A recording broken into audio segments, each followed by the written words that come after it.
if you think back to your first dental visit, it was probably back when you were a child. You'll remember statements like, open your mouth wide, otherwise the doctor will give you an injection, or stop eating chocolate so much, otherwise the doctor will give you an injection. So, there in that moment is when your relationship with dental anxiety begins. Most of the times, when a patient enters the clinic, they begin their appointment by saying things like, oh my god, I'm so scared, I've been dreading this day.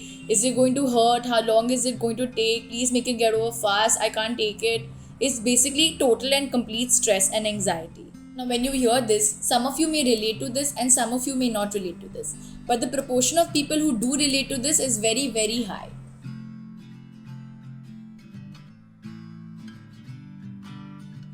Now, in my opinion, your relationship with your dentist and your appointment should be a partnership.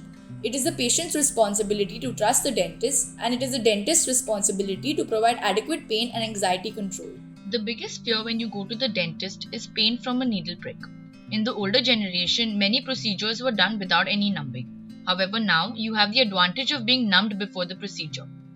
But the numbing also brings forward the fear of needles.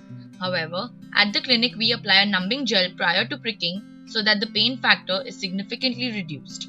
Now, the key to coping with your dental anxiety is first and foremost discuss it with your dentist. If your dentist knows your fears, then he or she will be better able to help determine ways to make you more comfortable during the procedure. However, if your dentist dismisses the fears as irrational, it's time to find a new dentist. The next way to cope with your dental anxiety is do not be afraid to ask any questions. Sometimes it's the fear of the unknown which is like the worst thing ever. If you know what's going to happen next, then you can be better mentally prepared. And this will also help alleviate your fear a bit.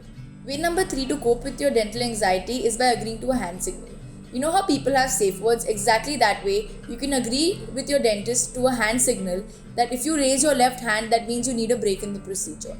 Now, the next way to cope with your dental anxiety is basically just distract yourself.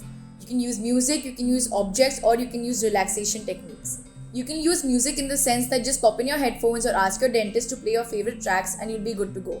Or you can use objects like stress balls or fidget spinners so that your mind has somewhere to focus on. And last but not the least is your relaxation techniques. Just close your eyes and dream of your happy place and just wait for the procedure to end. Or concentrate on your breathing and inhale and exhale via your nose and count your breaths. That is the best technique and it works for everybody. So finally, don't let your dental anxiety come in the way of your oral health. Imagine if you keep your general dental appointments, your dental experience is basically going to be a painless one. However, if you avoid your dentist for years on end, you'll end up going during a dental emergency, which is obviously more painful than a general dental appointment. So that's it for this week's Toothy Thursday. Let's all be strong and learn how to conquer our fears, and I hope to see you soon at the clinic.